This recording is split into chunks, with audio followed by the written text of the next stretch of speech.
सत्यपुरुष समारंभां कवीराचार्य मध्यमाम् अस्मदाचार्य पर्यन्तां वन्दे गुरुपरम्पराम् अस्मदाचार्य पर्यन्तां वन्दे गुरुपरम्पराम्।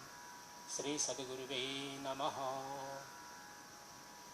आर्यावर्त का महान भारत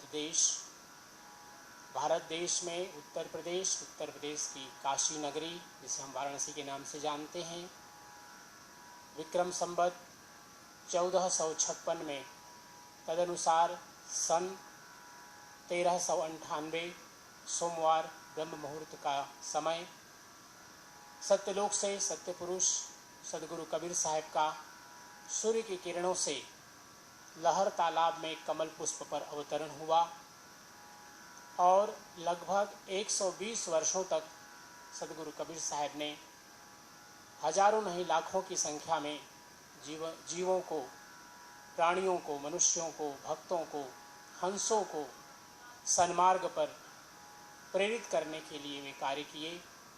और सद्गुरु कबीर साहब का जो सबसे बड़ा संदेश था कि समस्त मानव समाज एक सूत्र में बंधे, एक साथ रहे और सब लोग सौहार्द भाईचारे के साथ अपने जीवन को बिताएं।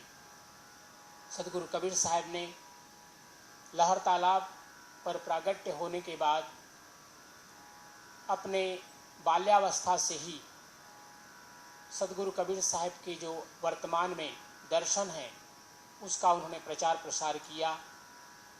न केवल उत्तर प्रदेश, भारत के बिहार, छत्तीसगढ़, मध्य प्रदेश, पंजाब, राजस्थान और दक्षिण भारत में भी महाराष्ट्र, गुजरात आदि सभी प्रांतों में वे गए और अपने जो एकता का सूत्र था, एकता का उपदेश था, उन्होंने सबको सुनाया।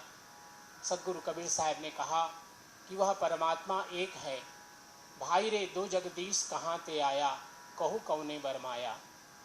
जिस प्रकार हम सोने के विभिन्न प्रकार के आभूषण बनाते हैं, लेकिन उनमें समाहित धातु स्वर्ण नहीं होता है, इसी प्रकार मनुष्य किसी भी विश्व के देश में हो, लेकिन वे सभी मानव हैं, इसलिए सबका जीवन एक समान है। ये सद्गुरु का उपदेश था। और सद्गुरु कबीर साहब ने 2.5 आखर प्रेम का पढ़े सो पंडित होए कह करके प्रेम का पाठ समस्त विश्व को उन्होंने दिया। जीवन में अहंकार रहित होने की बात सद्गुरु कबीर साहब कहते हैं, जब मैं था तब हरि नहीं, अब हरि है मैं नाही, सकल अंधियारा मिट गया, जब दीपक देखा माही। तो ये सद्गुरु कबीर साहब के उपदेश रहे। वर्तमान में आज का यह हम लोग कार्यक्रम हमारे श्री कबीर काउंसिल जो लाकाबेन वाकुआ स्थित है, उनके द्वारा, उस संस्था के द्वारा आज का यह कार्यक्रम प्रस्तुत किया जा रहा है और उपलक्ष्य है सद्गुरु कबीर साहब के 503 अंतर्धान महामहोत्सव के उपलक्ष्य में। सद्गुरु कबीर साहब का अंतर्ध्यान काशी से लगभग 140 किलोमीटर की दूरी पर मगहर स्थान में हुआ 1575 संवत में, और 1518 ईस्वी को सद्गुरु कबीर साहब अपने इस 120 वर्षों की लीला का वहाँ पर विराम देते हैं।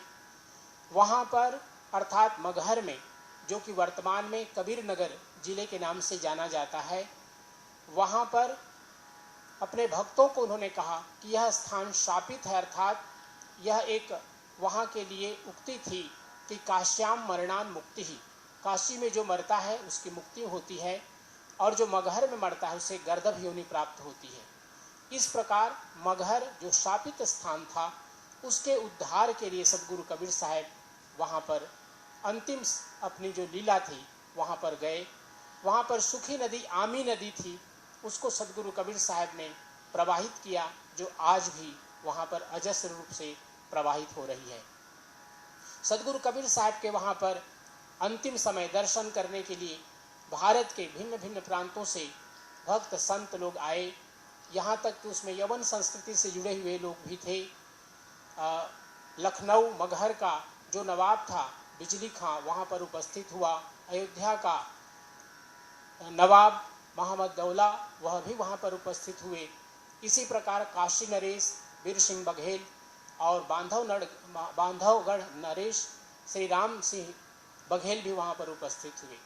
सदगुरु कबीर साहब ने जब अंत में कहा कि अब मेरा कार्य इस भारत देश के लिए, इस पृथ्वी लोक के लिए पूरा हुआ, तो सभी लोग, क्योंकि पहले से उनको सूचना मिल गई थी, सब लोग शोकाकुल हुए और इस एकादशी अर्थात 1575 की माघ शुक्ल एकादशी को सदगुरु कबीर साहब वहाँ पर अंतर्ध्यान हुए और जाते ही उन्होंने कहा कि वहाँ पर मेरा कोई मृत शरीर नहीं है। इसलिए जब उनके कुटी के द्वार खोले गए तो पुष्प मिले जो उन्हें समर्पित किए गए थे, माला मिली और चादर जो बिछाया गया था।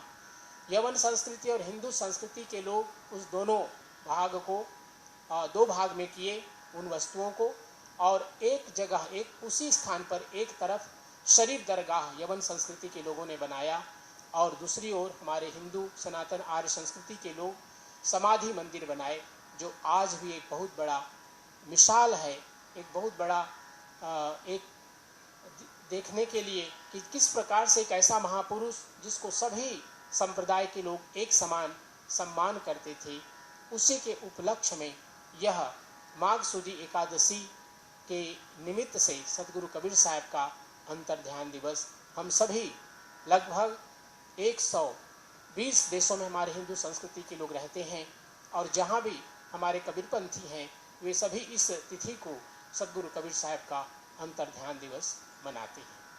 श्री सदगुरुवे नमः।